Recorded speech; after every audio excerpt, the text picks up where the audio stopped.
Hey everybody, we're going to talk about Social Security today, how much the average American gets from Social Security in 2024.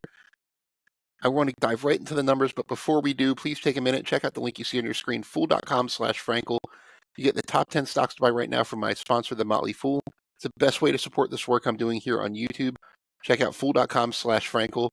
So, as I mentioned, we're going to be talking about the average Social Security benefits in the United States. So, I'm going to quickly share my screen.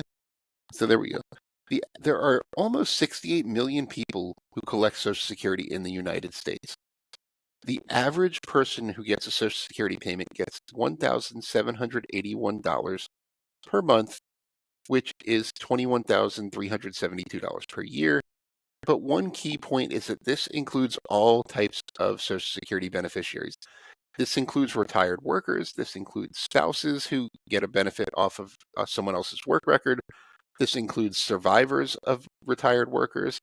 This includes disabled, people who get Social Security disability. So that is just an overall average. Not everybody is a retired worker. There are a lot of different types of Social Security. And that includes people who started taking Social Security early, who started taking Social Security on time, at full retirement age, started taking Social Security late, et cetera, et cetera.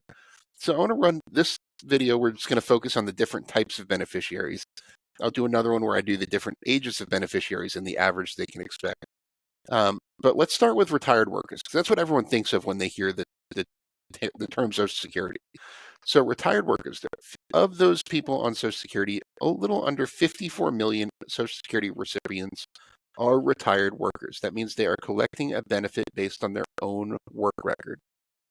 In order to be eligible for Social Security on your own work record, you have to have worked for at least 10 years or 40 quarters in Social Security covered employment, but your benefit is based on your highest 35 years of earnings.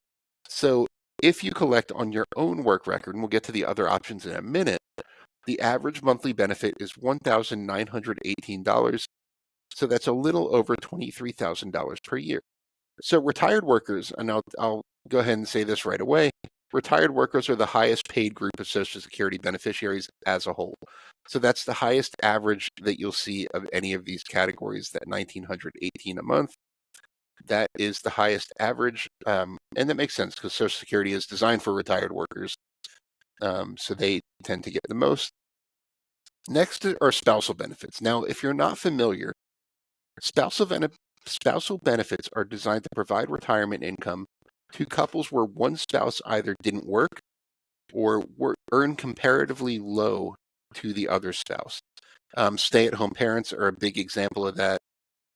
If one parent maybe just worked part-time here and there, and the other one had a full-time job their entire career, that stay-at-home parent might not qualify for a benefit under their own work record, so they can use their spouse's work record to qualify for a spousal benefit. And without getting too deep into what spousal benefits are and how to qualify, a spousal benefit can be up to half as much as the higher earner's full retirement benefit. So if you are entitled to a $2,000 monthly benefit at full retirement age, your spouse could get up to $1,000 based on your work record. Now, the Social Security Administration will look at their work record and yours, and the higher of the two will be paid. You don't get both. So if your spouse was entitled to, in that situation, a $1,500 monthly benefit, they would get their own benefit, not a spousal benefit. So as of the latest data, about 1.9 million spouses of retired workers collect benefits on someone else's work record. Again, the spousal benefits can be half as much as the benefit paid to the primary earner. And the average monthly spousal benefit is $911, which makes sense. That's in the ballpark of half of what retired workers get paid. Spousal benefits are also reduced if the spouse claims them before their full retirement age. But unlike retired worker benefits, spousal benefits are not increased for waiting beyond full retirement age, which could explain why they're a little bit less than half of the average retired worker's benefit. So that's spousal benefits. The third major group is survivors' benefits. About 5.8 million survivors of retired workers collect benefits. Now, there are a few different groups in here. there are widows and widowers that have already reached their full retirement age, widows and widowers who are below full retirement age but are caring for children.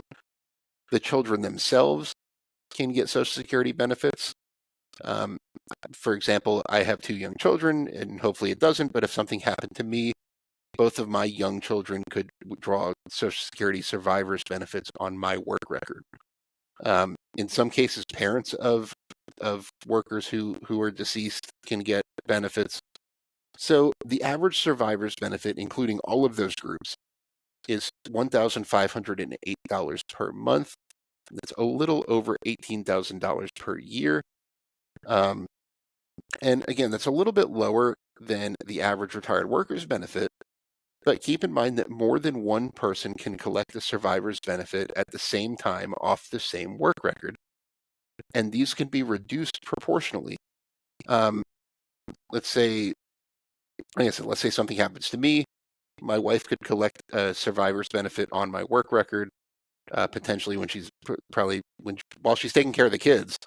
And each child can collect a benefit of their own.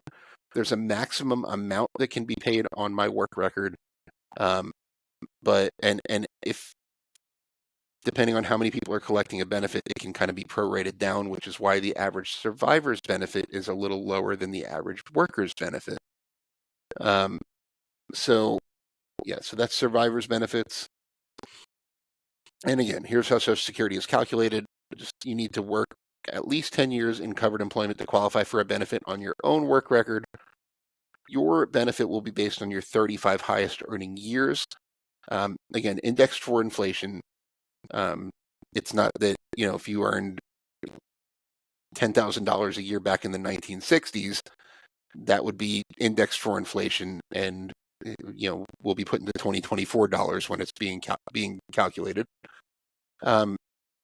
Social Security Administration will use the highest 35 inflation-adjusted years to calculate your benefit.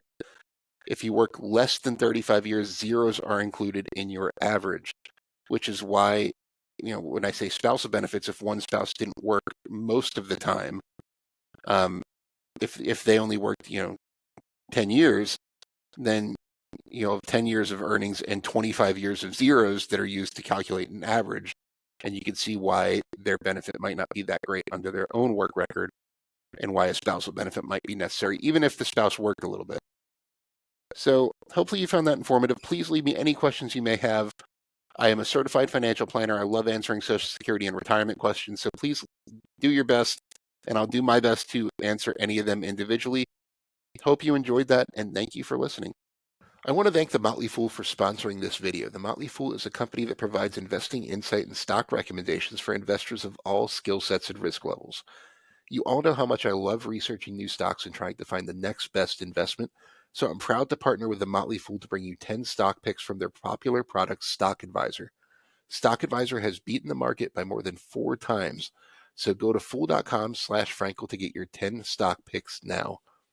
The Motley Fool Stock Advisor returns are 650% as of April 16th, 2024, and are measured against the S&P 500 returns of 148% as of April 16th, 2024.